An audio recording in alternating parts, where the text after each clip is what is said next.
Kan daawwachaa jirtan Yookoo Doctor 724 yeroo yerootti wanta yaadachiifamu qabudha. Dhibeen kun ammas nama ajjeesaa kan jiru Irratti jedhamee ture. Kufsa namoota HIV qabamantu irrataa dhufe moo HIV tu badaa dhufe moo?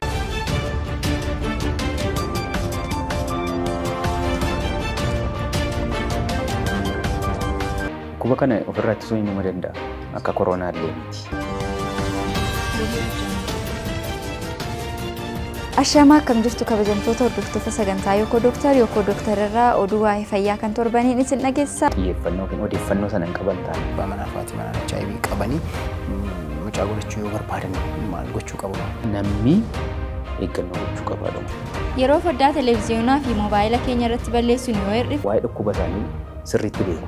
Ijoollee fi dargaggoonni sa'a foddaa TV fi moobaayilaa irratti balleessan sa'a 2 fi isaa gadi. Maalitu goonee gaariidha dhibeen kun? Hordoffii isaanii sirriitti hordofuu qabu. Qoricha isaanii sirriitti hordofuu qabu. Namoonni umuriin isaanii waggaa 18 ol ta'an yoo xiqqaate al tokko dhiibbaa dhiigaa isaanii quunnamtii saalaa kan hin barbaachisne gochuu. Egaa HIV'n irraanfatameera. Barnoota kennuun barbaachisaadha jedhee yaada.